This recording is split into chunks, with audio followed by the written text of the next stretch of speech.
Welcome to my daily blog. So আজকে হচ্ছে পৌষ সংক্রান্তি। তো সকাল সকাল উঠে পড়েছি। আজকে আমাদের বাড়িতে কিছু নিয়ম রয়েছে, সেগুলোই করছিলাম সকালে উঠে। আর সকলকে জানাই শুভ পৌষ সংক্রান্তি। তো সকালে নিয়মকানুন মেনে এখন চা নিয়ে বসে গিয়েছি একটু রোদে। আর আজকে রোদটা এত মিষ্টি লাগছিল, ভীষণ ভালো লাগছিল। তারপর ব্রেকফাস্ট করে আমি কিছু পিঠে বানাচ্ছিলাম। এদিকে মোটামুটি সব রেডি হয়ে গেছে। একটাতে চিতই পিঠা হচ্ছে, আর একটাতে ক্ষীর বানাচ্ছিলাম পাটিসাপটার জন্য। আর সকালের দিকে না ভীষণ সুন্দর রোদ আসে রান্নাঘরে, আমার ওই টাইমটা ভীষণ ভালো লাগে। তো যাই হোক, এখানে মালপোয়া হচ্ছে আর ওই সাইডে পাটিসাপটা করছিলাম। আর এই সব কিছুই না আমার মা দিদুনের থেকে শেখা। মার থেকে বিশেষ করে দিদুন, আমার দিদুন এত সুন্দর পিঠে পুলি বানায় সে আর বলার মতো না।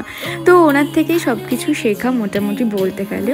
তো যাই হোক, এদিকে মোটামুটি এক এক করে সব কিছু আমি করে নিয়েছি। আর এদিকে দুপুরে লাঞ্চে সব প্রিপারেশন স্টার্ট করে দিয়েছি, না হলে না অনেক দেরি হয়ে যেত। তো আজকে লাঞ্চে ছিল পনির আর পোলাও।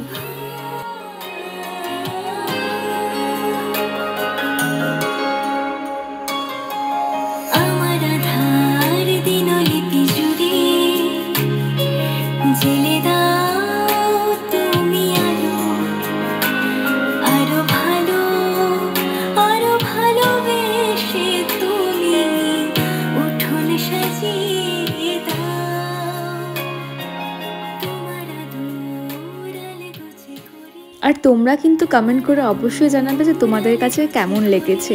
সো এনিওয়ে, আমরা সন্ধ্যের দিকে একটু বেরিয়েছিলাম, সন্ধ্যে ঠিক না মানে রাতের দিকে একটু বেরিয়েছিলাম। দীপঙ্কর আঙ্কেল আর মন এসেছিলো, তোমরা তো জানোই, সেটা আমি আগের মিনি ব্লগে শেয়ার করেছিলাম। তো আমরা গিয়েছিলাম মে ফেয়ারে। আর ওখানকার অ্যাটমসফিয়ার তো অ্যাজ অলওয়েজ ভীষণই সুন্দর। এবার একটু বেশি ভালো লাগছিল, কেন কি ওরা অনেক ফুল গাছ লাগিয়েছে আর সেগুলো পুরো কালারফুল লাগছিল আর কি। তো হঠাৎ করে আমরা জানতে পারি যে এখানে সোনু নিগম এসছে, অ্যাকচুয়ালি কোনো একটা কনসার্টের জন্য এসছে। তো উনি এখানেই রয়েছে।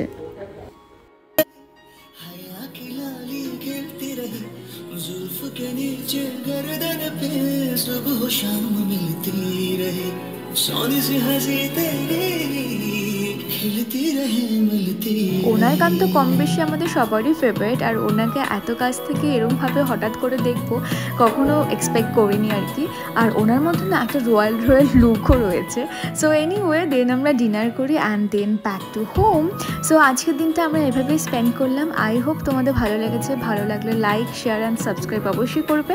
দেখা হচ্ছে নতুন একটা ব্লগে। বাই।